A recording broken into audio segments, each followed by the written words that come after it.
They want to keep the mechanism going, and that is nothing but a wealth transfer. Stealing from the middle class is being decimated, absolutely decimated. They don't care about the lower class of people because they got no cash at all.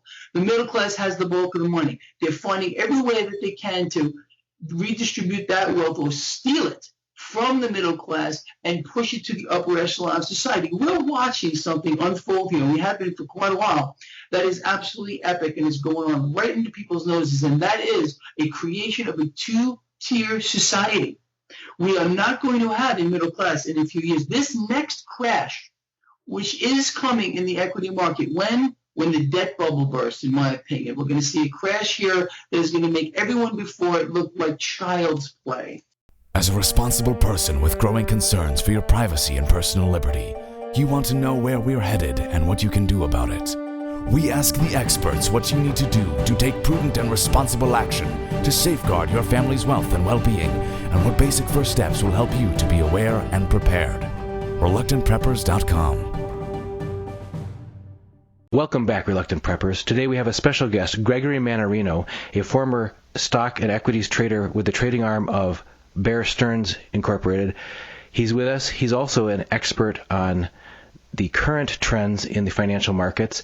We're here to talk with him about his opinions of what's going on that causes real and present danger to the finances of the average American family, what you can do to protect yourself and your family from irreparable harm if the system should collapse, and what you can also do in the meantime to profit from imbalances in the current financial markets.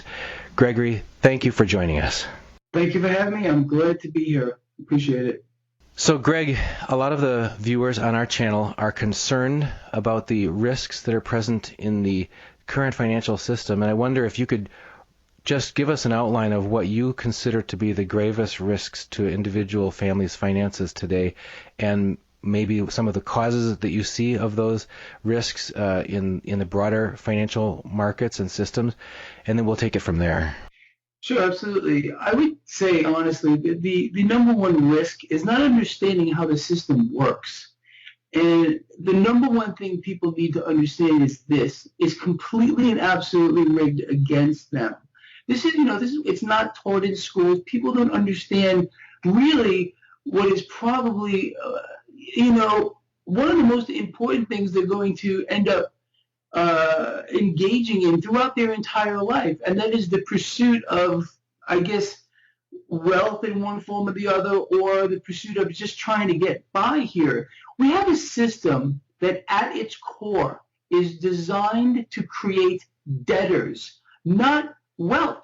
This is why so few, and I want to say not just Americans, but people around the world are able to get ahead in this twisted system.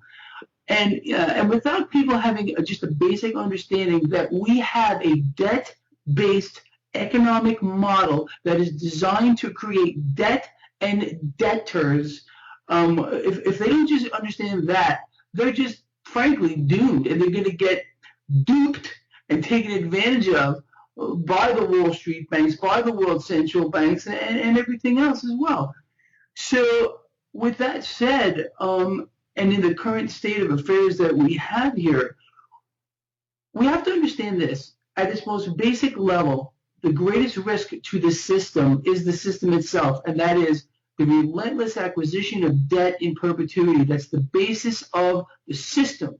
Once we admit we can't borrow any more cash into existence, the system will collapse, and we are very, very close to that. We can see this by the actions of the world central banks, who cannot print enough or buy enough debt with this printed cash out there to keep the system propped up.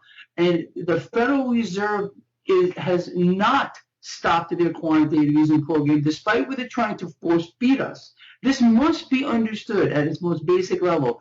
For years now, the Federal Reserve has required the banks to hold excess cash in reserves, not to lend it out, but to hold this cash in reserves. Now we find out, just a couple of weeks ago, that the Federal Reserve is requiring the banks to hold liquid assets. They have no choice in this. So I had pondered for a very long time why. The Federal Reserve was requiring the banks to hold liquid assets or cash that they could not lend out, but just to hold it. Now I understand it clearly. The Federal Reserve has now continued their quantitative easing program through other means. It's a backdoor mechanism having the banks buy the debt to keep the system propped up. If you notice what happened, right after the Federal Reserve, in fact, the next day, after the Federal Reserve announced it was ending quantitative easing, we had Japan yet to engage in another round of quantitative easing. I think it's number 5 or 6. I don't even know what it is. And we also understand that the ECB is going to be following suit as well. They already have negative interest rates. They're already requiring banks to hold assets. It's going to be very soon before they, in my opinion, before they initiate another full-on Federal Reserve-style quantitative easing program, despite what obstacles are going to lie in their way regarding Germany as well. But the system is broken, and people need to understand very simply that if they don't start betting against the debt now, they risk losing all of the paper dollars that they think they own, which they do not own anyway. They're owned by the issuing central bank plus interest. It's owed back to them plus interest. It's a sick system. So people need to be understanding we need to get away from these bills here. Despite what the U.S. dollar has done lately, yes, it has gone up against versus other fiat currencies that are currently in the toilet as well. And the world central banks are going to do things still to keep this propped up. And the only thing they can do is print cash out of thin air, add it to a digital screen, buy debt. That's all they can do. And that proves to us all that we are very close to the end here. So people who have grave reasons, as you've pointed out, for concern about the threat to their family's finances and to the world's finances of the structure of the current system, what are some very basic and concrete steps that the average person can take to protect themselves and their family? Well, the number one thing is this. You have to understand that in a worst case scenario here, and you always have to think of things in a worst case scenario, we could witness an event here globally which will wipe out a large portion of human life. Understand, the global debt issue has allowed us to create an alternative universe. In other words, we've borrowed cash from the future to live a better now. So what that has allowed us to do is explode the global population, which has risen in tandem with the debt. Once the debt bubble bursts, and the debt bubble has created a human bubble. This is something I've written about, I've spoken about it at length many, many times. And once this debt bubble bursts, and it will burst, because every single other bubble before it has burst. There's never been one exception in history where a bubble, whether it's a tulip mania or whether it's a credit bubble recently, 2008, or whatever it might be, these bubbles burst because they rise above a level that can be sustained by any means. Now, the world central banks are still trying to sustain this debt bubble. They understand that once this bubble bursts, and this is where we are now one nation under surveillance, okay? They understand that there's going to be rioting in the streets, and there's going to be people out there who are going to be absolutely lost and destitute, that have no means to acquire food or basic assets to live. So even the most well-prepared people will not make it through in a worst-case scenario. Worst-case scenario, we have a currency collapse. We go back to a barter system. We will have a martial law.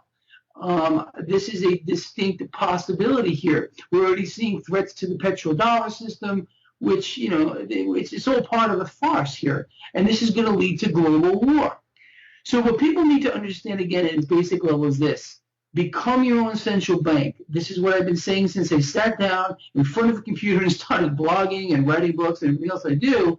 And becoming your own central bank means give the issuing central bank back their fiat bills that you don't even own anyway. They own them. They're owed back to them, plus interest that they print out of thin air. And right now could not possibly be a better time to be acquiring hard assets. I've been talking about this again since day one. People need to be in hard assets. Now, this is not a trade. This is an investment over a long period of time. These are actual pieces of wealth. They're not pieces of debt That's what people need to understand. So from a financial standpoint, I can't imagine a better place to be or to protect your wealth than in hard assets. From your standpoint, and we don't give direct financial advice to people on this channel. That's not what this is about. This is about raising awareness. But from your personal opinion, what is a realistic range of a family's net worth that you would imagine that they should consider holding in liquid hard assets? Well, that's a great question. It's very hard to say, and I think it kind of has to be tailored towards the individual. But again, if you're preparing for a worst case scenario, that means that you should, be taking any extra fiat currency you have and converting that into hard assets as much as you can get your hands on it. And I still say this, that silver, physical silver, in my professional opinion, is the most undervalued asset of them all. In fact, I can't think of one other asset, maybe other than water. I mean, that is, because we're running out of water as well. You know that here, especially in this part of the country where I live. But I mean, this is it from a financial standpoint. People say, where should I put my cash? And I'm putting my money where my mouth is, or my cash where my mouth is, and I've been dollar cost averaging into these metals for years, and I will continue to do that until such a time where it's not feasible anymore. But if you just look around and you understand how desperate the world central banks are becoming, it should really make people's the hair in the back of their neck stand up and say, I need to do something. I need to do it now. I think it's very possible that, what people don't get, again, with the financial system is once you put your cash into a financial institution, it's no longer yours. It really isn't. And not only is it no longer yours, whatever cash you think you have in your bank account isn't there anyway. These banks work off of a fractional reserve system. They lend it all out except for 10%. That's all that's in that account there. So when the stuff really hits the fan here, these banks are not going to allow people to have access to whatever cash that they think they have.